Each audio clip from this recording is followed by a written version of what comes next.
Wanted to take a minute to talk to you about the super clamp and the friction knob arm. When you first get this and it's new, it usually comes with a little black tab that's right here.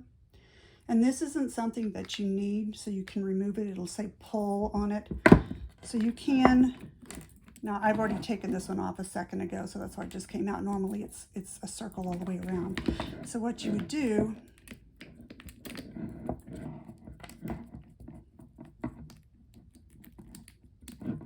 is keep your washers in place if you can.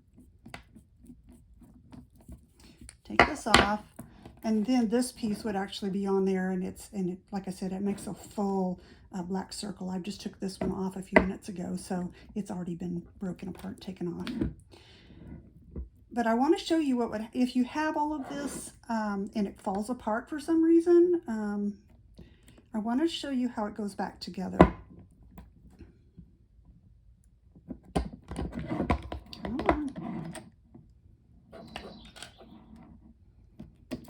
There it is.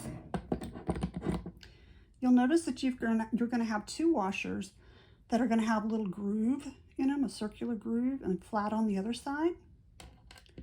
So you're going to have two of those. You're going to have a washer that's got ball bearings on it, and then you're going to have a larger washer that's flat on both sides. So the side of these washers that is not flat, that has the groove in it, is what these ball bearings are going to ride in. Okay, so when you put this together, you want to make sure that you've got the ball bearing washer sandwiched between these other two washers, with the flat sides of those washers going outwards. So let me turn this one over. Okay, like that. Then it's going to go back together first. Then your larger flat washer is going to go on top of that, and then you can screw this knob back on. Now I'm not going to screw the knob all the way tight, because if I do that, I'm not going to be able to move any of these joints. So I'm going to leave it a little bit loose, but it doesn't have to be super loose. It just needs to be, you know, to where you can still move it around. And you want to make sure that you've got this pushed all the way in so that you can get a good tight closure on this. On the other end, you're going to see that you've got some threads that are there, female threads, two different sizes, a larger size and a smaller size. We're going to focus on this smaller size, which is a 1/4 20 thread. This is pretty much the industry standard for assistive technology. So if you buy any kind of a mounting plate, an iPad mount that, you know, has a screw thread on it, most of the time it's going to be this 1/4 20. So we want this 1/4 20 to stay accessible so that we can put our mounts or our plates into it, right? So we're going to focus on this larger end being the one that we're going to put into our mount, or onto our clamp rather. So in this clamp, you'll see that there is a little metal piece that's spring-loaded. And when you depress it, it almost makes like a little channel, if you will, down in here.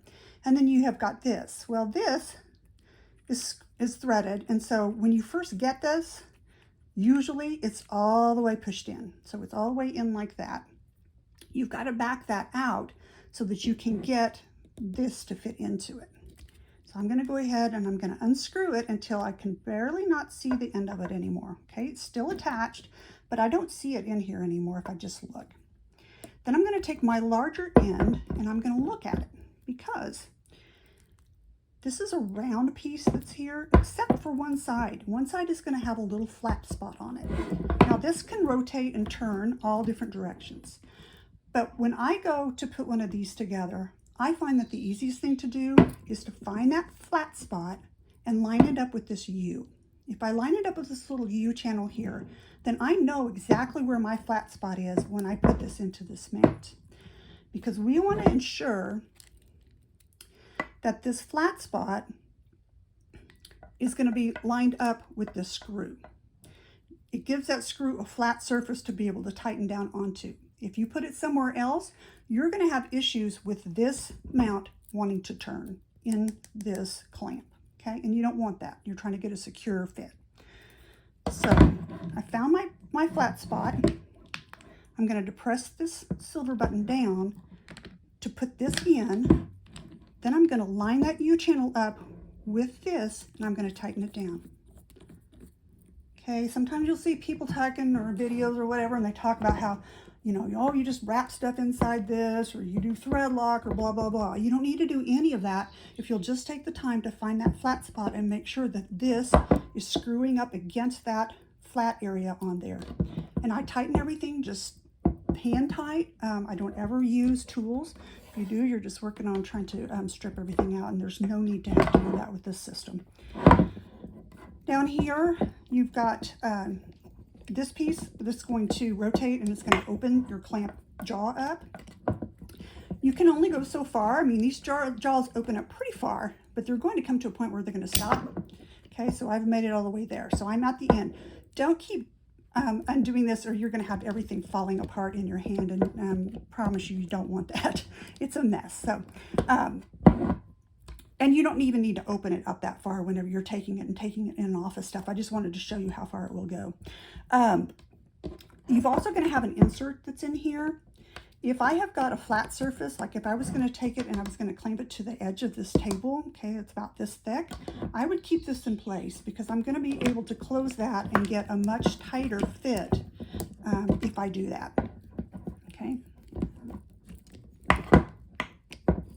There we go. All right.